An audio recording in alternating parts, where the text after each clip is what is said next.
Bonjour à toutes et à tous. Qu'est-ce que One Message? One Message, c'est un appel à l'action. C'est un appel pour le lancement d'une initiative populaire Nord-Sud en vue de la constitution d'un réseau d'influence auprès des décideurs publics du Nord et du Sud. One Message, c'est une initiative en vue d'une solution humaine au drame des réfugiés climatiques.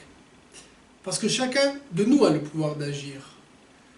Comme beaucoup le savent déjà, les instances internationales ont prévu une centaine de millions de migrants climatiques sur le continent africain à l'horizon 2050. 100 millions de personnes, c'est beaucoup de monde. Pour avoir un ordre de grandeur, 100 millions de déplacés, c'est plus de 3 fois le nombre des déplacés de la Seconde Guerre mondiale. Alors, pour éviter que les migrants ne traversent la Méditerranée et ne viennent se réfugier en Europe, l'Union européenne a prévu la création de centres de logistique ou de hotspots sur le sol africain.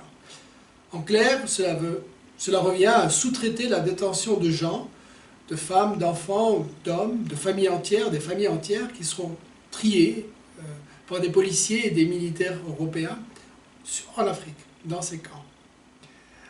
Ces gens, il faut le savoir, avec le changement climatique, ils n'auront rien fait.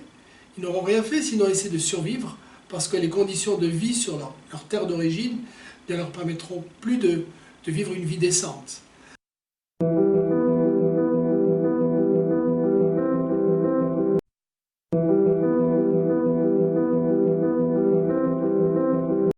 Alors est-ce qu'il existe une alternative à l'utilisation de la force et à la détention pour sédentariser les populations sur le continent africain? Oui, il en existe. Mettre en place les conditions favorables pour un développement économique rapide pour toutes et pour tous sur le continent africain. Est-ce que c'est une chimère? Est-ce que c'est un projet réalisable? Oui, le projet est réalisable à la condition de profiter du potentiel considérable du Sahara africain en matière de production d'énergie renouvelable. Des études, et non des moindres, montrent qu'exploiter ne serait-ce qu'une partie de ce Sahara pour produire de l'énergie verte permettrait de fournir une énergie propre à l'ensemble de la planète. Alors pourquoi est-ce que je parle d'énergie?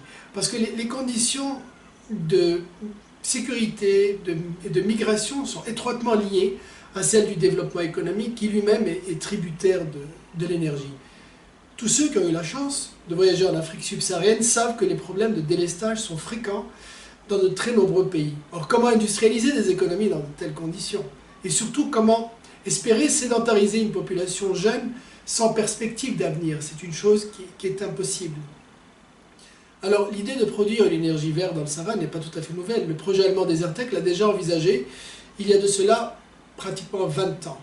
Ce qui est nouveau, c'est que le coût du kilowattheure ne cesse de baisser, que selon l'Agence internationale de l'énergie, il deviendra plus faible que celui des énergies fossiles à compter de 2020. Ce qui serait nouveau, ce serait de greffer un projet de développement économique inclusif en marge de ce projet énergétique. Un tel programme aurait pour objet de permettre aux populations de demeurer chez elles, en rendant ce choix non seulement possible, réalisable, mais aussi attractif pour elles. Un tel programme ferait d'une pierre deux coups. Permettre d'éviter un chaos en sédentarisant les populations, ce qui est déjà énorme, et puis aussi accélérer la transition énergétique de la planète entière. Cependant, bien malheureusement, il n'existe aucun projet de ce type dans les agendas politiques. Bien au contraire, le pessimisme semble à son comble et les médias du monde ne cessent de ressasser des scénarios catastrophes. Alors, il revient donc au peuple du Nord et du Sud de se mobiliser ensemble et de montrer du doigt cette alternative formidable, de la brandir à la lumière en intimant l'ordre à leurs dirigeants de choisir entre la vie et le chaos.